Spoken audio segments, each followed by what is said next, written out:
jengo hili naamini likikamilika litaongeza ari ya wafanyakazi wetu. Nami niwaombe sana maafisa na watendaji na wapiganaji wetu, tuendelee kufanya kazi kisasa, tuendelee kwenda na mabadiliko ya dunia ya teknolojia, twende tukajifunze namna gani wenzetu wanafanya kazi hizi, na mimi nitatoa kila aina ushirikiano, na lile ambalo linahitaji mwongozo wa Mheshimiwa Rais tutakwenda huko ili tupate maelekezo, lakini jeshi letu liweze kupata mafunzo yanayostahili.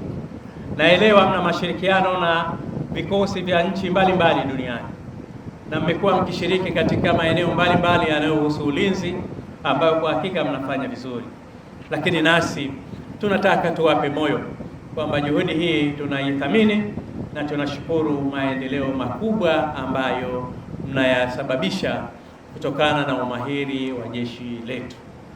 Lakini la pili ni changamoto ya hati miliki.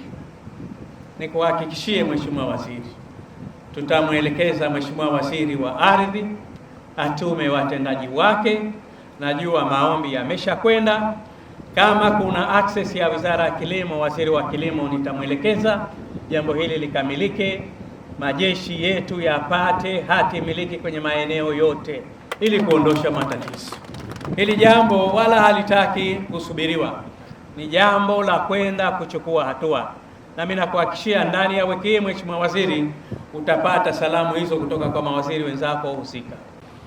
Jengo hili au majengo haya, kama walivyotangulia mwenzangu, kukushukuru leo kuja kutuwekea mawe ya msingi hapa, kuja kutuwekea jiwe la msingi, ni dhahiri sasa ni mwarobaini ambao leo unaenda kuondoka kusafisha ile dhana ya kuja au wafanyakazi wetu kukosa makazi, wanajeshi wetu, yaliyokuwa si rasmi. Mradi wa ujenzi wa nyumba za watumishi ni sehemu ya mkakati mkubwa wa kuimarisha majengo ya JKU Unguja na Pemba, ambapo tokea mwaka wa fedha 23/24 mnamo tarehe 29 mwezi wa 7 mwaka 2023 JKU ilianza utekelezaji wa ujenzi wa nyumba za watumishi katika eneo la Ng'ambwa hapa kisiwani Pemba. Mradi huu unajumuisha ujenzi wa majengo mawili yenye ghorofa 2 kwa ajili ya makazi ya watumishi wa JKU. Kila jengo linatarajiwa kuwa na nyumba 15 na kufanya idadi ya nyumba 30 kwa majengo yote mawili.